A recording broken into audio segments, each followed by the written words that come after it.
বেসন, পেঁয়াজ কুচোনো, হলুদ আর নুন দিয়ে ভালো করে মাখিয়ে জল দিয়ে বেশ করে মাখতে হবে।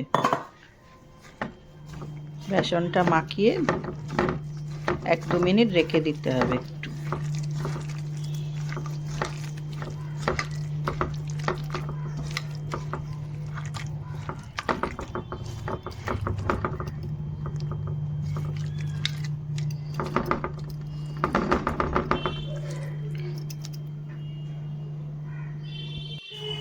ভালো করে বেসনটা মাখানো হয়ে গেছে।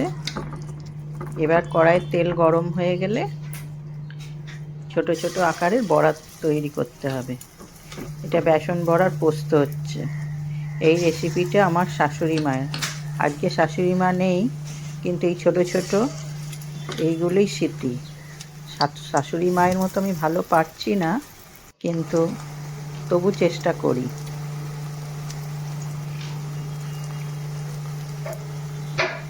খুব সুন্দর খেতে হয় গরম ভাতের সাথে বড়া পোস্ত। একটু লাল লাল করে ভেজে নিতে হচ্ছে। অল্প আঁচ করে বড়াগুলো ছোট ছোট আকারে একটু লাল করে ভাজতে হবে অল্প তেলে।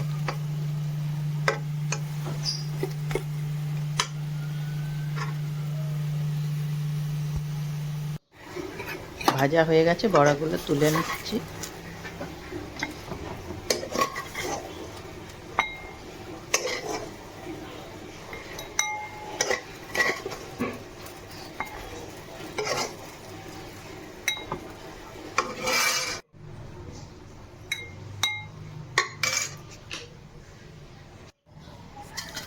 তেল গরম হয়ে গেছে, তাতে কালো জিরে আর কয়েকটা লঙ্কা, কাঁচা লঙ্কা দিয়ে দিচ্ছি। দিয়ে একটু ভেজে নিতে হবে।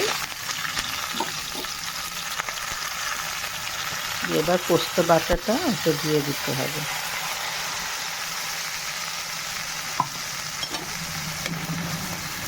খানিকটা নেড়ে তাতে নুন স্বাদ মতো ও হলুদ দিয়ে নেড়ে দিতে হবে।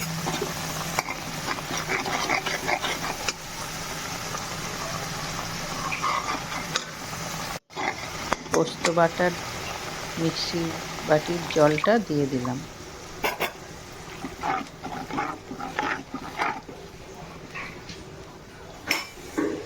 এবার জল দিয়ে ফোটাতে হবে।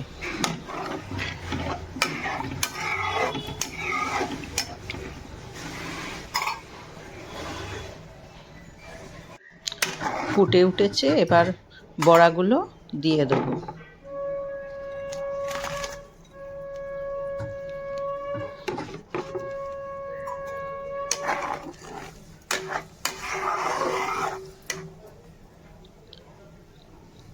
আর একটু ভালো ফুটে উঠলে এবার সর্ষের তেল, কাঁচা সর্ষের তেল দিয়ে দিতে হবে।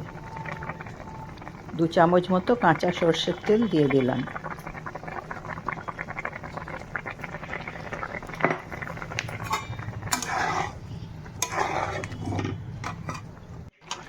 একটু শুকনো শুকনো হবে, তবে রসটা একটু বেশি রাখতে হবে। তার আগেই বড়াগুলো তুলে নিচ্ছি, নিতে নিতেই ওটা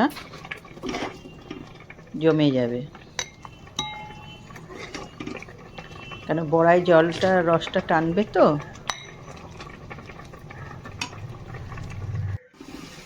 এর একটু রস রসই তুলে নিতে হবে, কিছুক্ষণ পর ওটা টাইট হয়ে যাবে।